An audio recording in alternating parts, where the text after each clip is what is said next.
어제는 성탄 감사 예배이고요. 오늘은 성탄 축하 예배입니다. 어제는 우리가 성탄의 반응에 관한 말씀을 나누었죠. 하루 지났으니까 잊어버리지는 않았을 것이라는 생각이 듭니다. 동방 박사처럼 성탄에 반응하기 위해서는 여러분들에게 보내주시는 하나님의 사인들이 있습니다. 그 사인에 민감하게 반응하셔야 돼요. 그리고 그 말씀이 어떤지 말씀에서 찾아내셔야 돼요. 기도 가운데서 찾아내시고 그래서 별을 쫓아가면 됩니다. 그러면 성탄에 대한 반응, 우리는 성령님의 인도하심에 따라서 순종하는 것으로 반응하는 것입니다. 어제 말씀 나눈 것처럼 종교인은 가장 환영해야 마땅하는데 악플보다도 더하는 무플을 했습니다. 자기 만족과 자기 익숙함에 빠지면요, 악플보다 더하는 무플로 반응하게 되어 있습니다. 여러분, 매일매일이 주님의 말씀의 은혜로 반응하며 사시기를 간절히 바라겠습니다. 그게 성탄의 올바른 반응입니다. 어제 말씀 한 번 더 반복을 했습니다. 오늘은 성탄의 정신을 좀 생각해 보고자 합니다. 성탄절인데 오늘 본문을 택한 이유입니다. 빌립보서, 보통 복음서를 선택하잖아요. 오늘은 성탄의 정신이 무엇인가 함께 나누고 싶어서 아주 요약한 말씀을 택했습니다. 성탄의 정신은 무엇일까요? 예수님의 마음을 품는 것입니다. 한번 따라해 보십시오. 예수님의 마음을 품는 것입니다. 예, 이 마음이라는 건 생각과 감정을 포함한 마음은 사실은 정신입니다. 그래서 성탄의 정신인데요, 성탄의 정신은 오늘 본문의 5절 이후부터 6절 이후부터 기록된 말씀입니다. 낮아지심의 정신, 복종의 정신, 순종의 정신입니다. 두 가지예요. 성탄의 정신은 낮아지심의 정신, 순종의 정신입니다. 낮아지심과 순종이 바로 성탄의 정신입니다. 우리 주변에도 낮아지심을 실천한 분들에게 감동을 받습니다. 우리 이용규 선교사님이라고 잘 아실 거예요. 내려놓음이라는 책을 써서 큰 인기를 얻었고, 그랬더니 최근에는 더 내려놓음이라는 책을 쓰시기도 했습니다. 더 이분이 책에 감동을 받는 이유가 있어요. 누구나 다 그렇게 내려놓지만 이분에게 이 내려놓음에 대해서 감동을 받는 이유는요, 그분이 학벌을 내려놓았기 때문입니다. 이분이요, 서울대학교 동양사학과를 나오고 대학원을 졸업하고 나서 미국에 유학 가서 그 어렵다고 하는 하버드 대학에서 중동 지역학, 역사학 그걸 공부해서 박사학위를 받았습니다. 그러면 이후에 안정된 삶은 보장된 거예요. 교수로 가서 후학 가르치면서 편안하게 그렇게 살면 되는 것입니다. 그런데 그 모든 편안함을 내려놓고 학벌을 다 내려놓고 몽골 선교사로 온 가족이 헌신했습니다. 아무나 하는 행동이 아니기 때문에 그 감동을 받는 것이지요. 예, 일반 사람도 조금 내려놓으면 감동을 받습니다. 그런데 예수님의 내려놓음, 낮아지심은 이와 비교가 할 수가 없다는 것이지요. 감동하셔야 돼요. 예수님은 이 사람들과의 내려놓음과는 비교가 안 된다니까요. 그런데 감동이 옵니까? 창조주가 피조물이 되었어요. 이게 감동이 돼야 된단 말이지요. 엄청난 감동이거든요, 이게. 그런데 이 감동이 우리 안에 너무나 죽어 있다라는 게 안타까움입니다. 저희 집에 저를 기다리는 반겨주는 친구가 하나 있습니다. 50이라는 이름을 갖고 있는 말티즈 개입니다. 저만 오면 얼마나 반겨주는지 몰라요. 왜 반겨줄까요? 간식 달라고 반겨줘요. 그래서 저만 오면 그 간식 통을 쫙 쳐다보면서 막 짖어요. 빨리 줘 임마 이러면서. 그 친구가 나를 엄청 반겨줘요. 그래서 우리 집에서 그 친구가 제일 예뻐요. 내가 아무리 예쁘다고 해도 걔가 될 수는 없잖아요.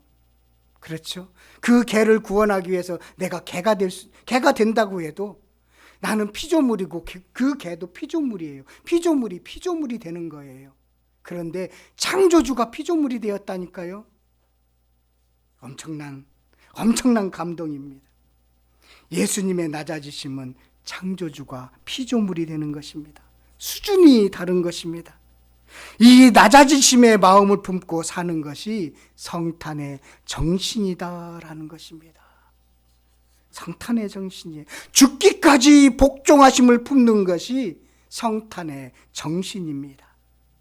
겸손과 순종이 예수님의 마음이고 성탄의 정신입니다. 한번 따라해 보십시오. 겸손합시다.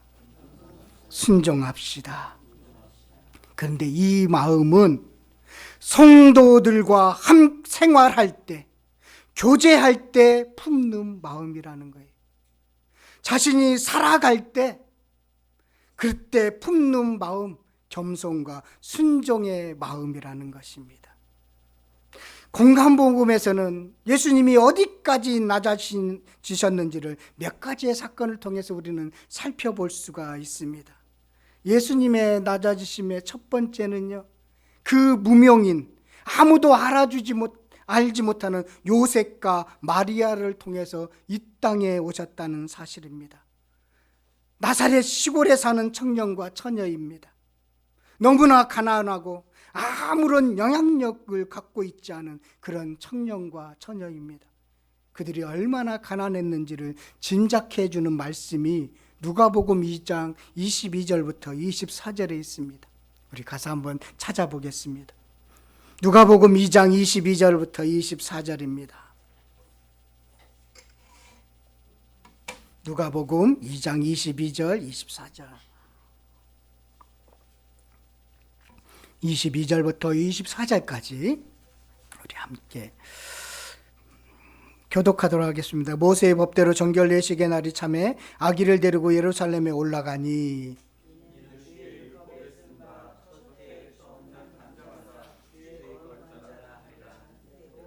아기를 주께 드리고 또 주의 율법에 말씀하신 대로 산비둘기 한 쌍이나 혹 어린 집비둘기 둘로 제사하려 함이더라.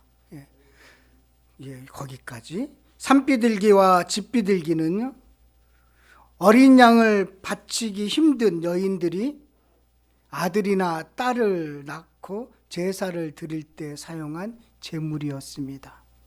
그만큼 가난했다는 뜻이에요. 왜 하나님은 가난한 요셉과 마리아를 선택했을까요? 가난으로 고통을 당하는 사람들과 함께 하시는 것을 가르쳐 주기 위해서입니다. 낮아짐의 본을 직접 보여주신 것입니다. 가난이라는 것은요, 부끄러운 것은 아닙니다. 그런데 가난은 내려놓을 것이 없는 상태에 이른 것입니다. 그게 가난인 것이지요. 내려놓을 것이 없는 상태, 더 이상 가난해서 아무것도 내려놓을 것이 없는 상태가 된 것이 진정한 낮아짐, 바로 겸손이다라는 것입니다. 이것이 성탄의 정신입니다. 예수님의 낮아지심의 두 번째는 태어난 장소와 환경에서도 볼 수가 있겠습니다. 누가복음 2장 7절에 보면 첫 아들을 낳아 강보에 싸서 구유에 누웠으니 이는 여관에 있을 곳이 없음이라. 빈방이 없습니다. 하나님이 준비하실 수 있었을 텐데 빈방이 없습니다. 요셉과 마리아는 어쩔 수 없이 마구간을 택했습니다. 짐승의 똥오줌 냄새가 진동하는 마구간이에요. 예수님의 탄생은 결코 미화된 묵가적인 풍경이 아니에요. 마구간에 태어나서 아기를 그 구유 여물통에 눕혔습니다. 사실은 구유는, 여물통은 갓 태어난 아이에게도 너무나 비위생적인 장소였습니다. 만약에 여러분이 하나님이라면 아들을 이 땅에 보내주시는데 구유에 눕히도록 내버려 두시겠습니까? 뭔가라도 준비해 놓겠지요. 부모의 마음이 눈이 오면 우산을 준비시켜주고 추우면 두꺼운 옷을 입히는 게 부모의 마음 아니겠습니까? 그런데 여물통, 그거밖에 허락할 수밖에 없었을까? 왜 하나님은 이런 환경을 허락하셨을까? 그런 환경에 처한 사람, 머리둘 곳이 없는 가난한 사람의 처지까지 이렇게 낮아지셨습니다. 가장 힘든 상황에 있는 사람들과 함께 하라는 것을 가르쳐 주기 위해서입니다. 하나님은 가장 비위생적인 환경에 예수님을 눕히셨습니다. 우리를 너무나 사랑하기에 그 자리를 허락하신 것이지요. 이것이 바로 성탄의 정신입니다. 낮아질 수 없는 데까지 낮아지는 것, 그래서 겸손할 수밖에 없는 상태에 이른 것, 이것이 바로 성탄의 정신입니다. 예수님의 낮아지심은 축하객의 신분에서도 확인할 수가 있어요. 천사들의 말을 듣고 제일 먼저 착한 축하객은 누구일까요? 목자였습니다. 누가복음 2장 20절에 보면 목자들은 자기들에게 이르던 바와 같이 듣고 본 그 모든 것으로 인하여 하나님께 영광을 돌리고 찬송하며 돌아가니라. 목동을 생각하면 낭만적인 직업으로 보입니다. 밤하늘의 별을 보면서 시를 짓기도 하고 긴 지팡이를 들고 넓은 초원을, 그렇게 들판을 주인인 양 풀을 먹이는 그 목동이 생각이 나지요. 하지만 당시 목동들은 사회 최하층에 속하는 사람들입니다. 어느 정도로 그들을 인정하지 않았느냐면 그들이 도둑을 봤어요. 저 사람이 도둑입니다라고 목자들이 증인을 서도 그 증인은 채택이 되지 않았습니다. 왜냐하면 목자들은 안식일을 지킬 수가 없어요. 양들을 돌봐야 하기 때문에요. 그래서 그 목자들은 죄인 취급을 받았습니다. 예수님이 그 죄인 취급을 받으면서 죽으셨죠. 이게 바로 성탄의 정신입니다. 성탄의 정신은 바로 예수님의 탄생에서부터 시작되었다라는 것입니다. 위대한 하강이라고 표현하더라고요. 어느 병증학자는 기독교는 위대한 상승의 이야기가 아니라 위대한 하강의 이야기입니다라고 표현하더라고요. 제가 간증을 그렇게 좋아하지 않는 이유는 기독교의 역사는 위대한 하강의 이야기이기 때문입니다. 이 마음을 품으라고 하는 것이에요. 이것이 겸손의 마음이고 겸비한 삶입니다. 겸손은요, 아주 오늘 이렇게 세 가지 예를 드는 것처럼 마리아와 요셉, 그리고 장소, 목자, 겸손이라는 것은 뭐냐면 어쩌면 비굴하고 굴욕적인 단어이기도 합니다. 더 이상 낮아질 수 없는 상태가 된 것, 이것이 겸손인 것입니다. 노예처럼 살으라는 것이 겸손인 것입니다. 쉬운 이야기가 아니에요. 이것이 예수의 정신입니다. 이렇게 복음서에서는 예수님의 낮아지심과 복종하심을 이렇게 쉽게 이야기식으로 풀었고요. 그 이야기를 함축적으로 표현한 말씀이 오늘 본문의 말씀이에요. 그래서 성탄의 정신이 여기에 고스란히 담겨져 있는 것입니다. 너희 안에 이 마음을 품어라. 이 정신을 가져라. 예수님의 마음인데 그 예수님의 마음은 겸손과 낮아지심이었다. 이 마음을 품으라는 거예요. 그래서 어떻게 낮아지셨는데 조금 더 그 학문적으로 썼다고 보면 되셔요. 6절부터 조금 어렵게 표현했어요. 바울이 공부를 많이 한 사람이었습니다. 그래서 정리를 기가 막히게 했는데 이해하는 데는 조금 어려운 부분들이 있죠. 그런데 요약을 참 잘했습니다. 복음서의 그 낮아지심에 대해서, 그 높아지심에 대해서 너무나 잘 표현해 주고 있기 때문입니다. 예수님은 어떤 사람인가부터 시작을 하고 있어요. 예수님은 하나님의 본체입니다. 하나님의 속성과 성품을 다 가지신 분입니다. 그분은 하나님입니다. 하나님은 자존성과 무한성과 완전성과 무소무지하신 분이고 전지전능하신 분이에요. 못하실 것이 없는 분이에요. 말로 천지를 창조하신 분이에요. 시간과 공간을 초월하세요. 시간과 공간도 피조물이거든요. 거기에 초월하시고 계신 분이에요. 하나님이셔요. 그런데 그 하나님의 동등됨을 포기한 거예요. 이게 낮아지심이죠. 이게 진정한 낮아지심이죠. 영광을 포기했다라는 거예요. 스스로 낮아지셨습니다. 그래서 어떻게 되었는가? 자기를 비웠다는 거예요. 자기를 비웠어요. 영광과 권리를 포기했습니다. 마땅히 누려야 될, 그분은 마땅히 해야 되는 거, 누려도 괜찮은 그 영광과 권리를 다 포기하셨어요. 이게 낮아지심이라는 것입니다. 이게 예수의 마음, 예수의 정신이라는 것이지요. 그래서 어떻게 됐는가요? 종의 형체를 가졌습니다. 사람이 되었다는 뜻이에요. 모양만 아니라 실제로 사람이 되었어요. 배가 고프고 졸리기도 하고 그런 완전한 사람이 되셨어요. 사람인 척하지 않았어요. 사람이셨어요.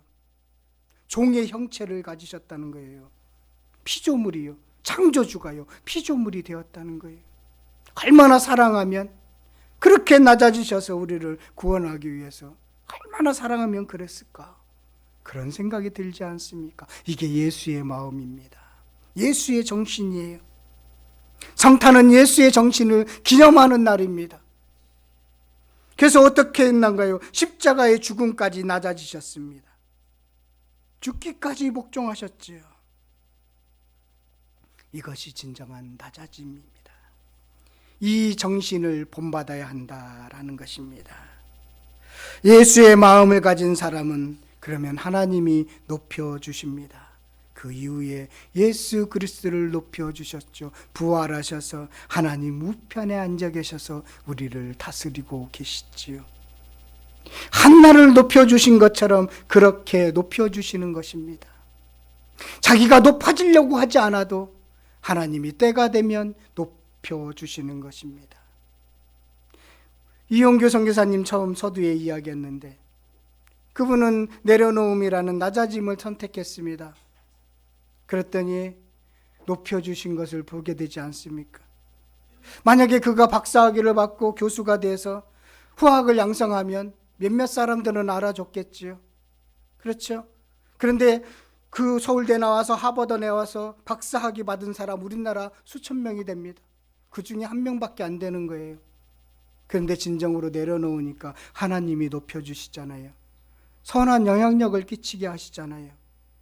편안한 길을 갔으면 몇 사람만 알아주었을 텐데 하나님이 지금 높여주셔서 선한 영향력을 끼치게 하신다는 것이죠. 진정한 낮아지심은 하나님이 높여주시는데 그래서 그 높아짐에 흔들리지 않게 된다는 것입니다. 이것이 성탄의 정신입니다. 그렇다면 어떻게 우리가 성탄의 정신을 품을 수 있을까? 이게 중요하지 않겠습니까? 앞부분은 원리입니다. 예수님의 마음, 예수님의 정신, 그것은 두 마디로 겸손과 바로 순종이지요. 그러면 어떻게 우리가 이 마음을 품을 수 있을까? 이 정신을 갖고 살아갈 수 있을까? 저는요, 바리새인과 세리의 기대 속에서 그것을 조금 살펴봤습니다. 누가복음 18장 13절에 세리는 멀리 서서 감히 눈을 들어 하늘을 쳐다보지도 못하고 다만 가슴을 치며 이르되 하나님이여 불쌍히 여기소서 나는 죄인으로소이다 하였느니라. 세리 상태가 되는 것입니다. 세리는 고개를 들어 하늘을 쳐다보지 못했습니다. 왜 그럴까요? 자기 속에 죄가 가득한 것을 알았기 때문입니다. 나는 죄인입니다. 나는 더 이상 낮아질 수 없는, 용서받을 수밖에 없는, 용서밖에 없는, 긍휼을 베풀어주지 않으면 살 수 없는 죄인입니다. 그 사실을 아는 것이지요. 사도 바울은요, 해가 지날수록 성숙해질수록 자신을 어떻게 표현을 하냐면 죄인 중에 괴수라고 했습니다. 아이러니하죠. 신앙생활 오래 했는데, 많은 업적을 남겼는데, 많은 교회를 개척했는데, 많은 사람들이 이제는 사도 바울하면 알고, 그리고 그의 능력을 아는데, 죽은 사람도 살렸다는 소문도 나는데, 많은 기적과 이적을 베풀었는데, 그런데 그가 사역이 길어질수록, 주님과 동행이 더 깊어질수록, 그러면 제가 조금 의로워졌습니다. 저는 조금 이제는 알게 되었습니다. 그렇게 해야 되는데, 반대로 자신은 죄인 중에 괴수라고 했습니다. 왜 그럴까요? 하나님이 비춰주는 빛에 더 가까이 가보니까 그전에는 안 보였던 죄까지 싹 드러나는 거예요. 자기 안에 죄가 죄로 가득한 것이 보이는 거예요. 그래서 모든 것을 배설물로 여긴다고 해도 자기가 너무나 자기가 드러나는 것이 너무나 가슴이 아파서 나는 죄인 중에 괴수입니다. 그러니까요, 예수로 채워지더라는 것입니다. 어떻게 이 마음을 품을 수 있을까? 자신의 실체를 보면 진정으로 낮아집니다. 자신이 그래도 괜찮은 사람이라고 생각한다면, 자신이 그래도 내세울만이 있다고 생각하는 사람들은 예수의 마음을 절대로 품을 수가 없습니다.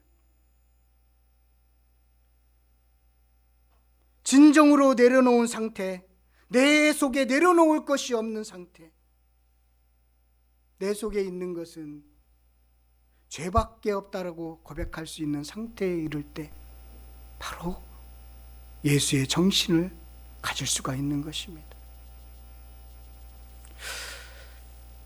저는 사실은 이제 뭐가 되고 싶다 이런 것보다는 내가 주님 앞에 늘 죄인이라는 생각, 부족하다는 생각을 늘 갖게 됩니다. 그럼에도 불구하고 아직도 내려놓을 것이, 아직도 내 안에 의가 있다는 것을 발견하면서 좀 더 주님 앞에 채워짐의 은혜가 있으면 좋겠다라고 늘 기도합니다. 비움이 진정한 채움의 시작이기 때문입니다. 비워져야 예수 그리스도로 채워지는 것이지요. 예수로 채워져야 예수의 마음을 품을 수가 있습니다. 예수로 채워지는 영적인 체험을 하셔야 돼요. 나는 자꾸 없어지고 예수만 보이는 그런 영적인 체험을 늘 하셔야 돼요.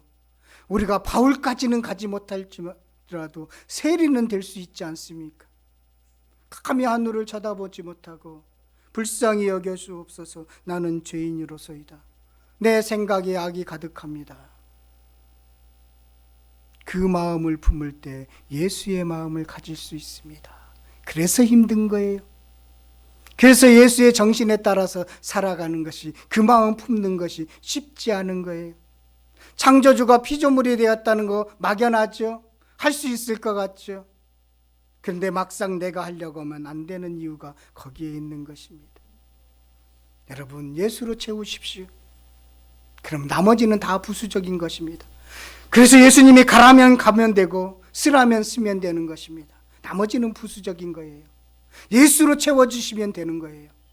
그러면 끝이에요. 그러면 예수로 이렇게 살면 사람들이 칭찬할까요? 이렇게 살면 당신 멋지네, 진짜 신앙인이네, 그렇게 할까요? 아니요, 무시당할 수 있습니다. 무시당할 수 있어요. 살아보세요. 무시당해요. 안 살아보셔서 무시 안 당하셨는지 모르겠는데 무시당할 수 있어요. 그 무시는 당해볼 필요가 있습니다. 예수님이 당하신 고난을 비로소, 낮아지심을 비로소, 겸손이 무엇인지를 비로소 알기 때문입니다. 이게 성탄의 정신이에요. 오늘 제 설교가 좀 너무 무거워요. 그렇죠? 네. 죄송합니다. 근데 진정으로 우리가 늘 밝고 행복하죠. 예. 그런데 늘 기억해야 되는 것은 이 주님이 우리를 얼마나 사랑했는지에 대해서 알고 싶으려면 말씀이 어떻게 하는지를 정확히 아셔야 되기 때문에 그렇습니다. 오늘 말씀 바로 예수님의 낮아지심과 그 복종 순종에 대해서 가르쳐 주었습니다. 이 마음 품으시기를 바라겠습니다. 이 마음 품으시기를 바라겠습니다. 오늘 그래서 이 말씀 가지고 우리 적용하면서 함께 기도했으면 좋겠는데요. 성탄의 정신을 기억해요. 한번 따라해 보세요. 시작. 성탄의 정신을 기억해요. 베네딕틱 수도원이라는 곳이 있어요. 그곳에 겸손해지는 12단계가 있어요. 첫 번째 단계가 하나님을 두려워하는 거예요. 두 번째가 하나님께 순종하는 거고요. 그리고 정직한 고백의 세 번째고요. 가난에 만족하는 것이 네 번째예요. 그리고 12번째는 겸손의 몸가짐을 갖는 게 12번째입니다. 그 12단계를 다 통과하면요, 겸손해져야 되잖아요. 그런데 12단계를 다 통과하면 가장 교만해진대요. 그런 일이 없기를 바라겠습니다. 예수의 마음을 품었다고, 그래서 내가 안다고 그러지 마시고, 진정한 겸손은 예수님으로 채워지시는, 창조주가 피조물이 되시는 그 예수로 채워지는 그 정신이 저와 여러분들에게 가득하기를 간절히 축원드리겠습니다.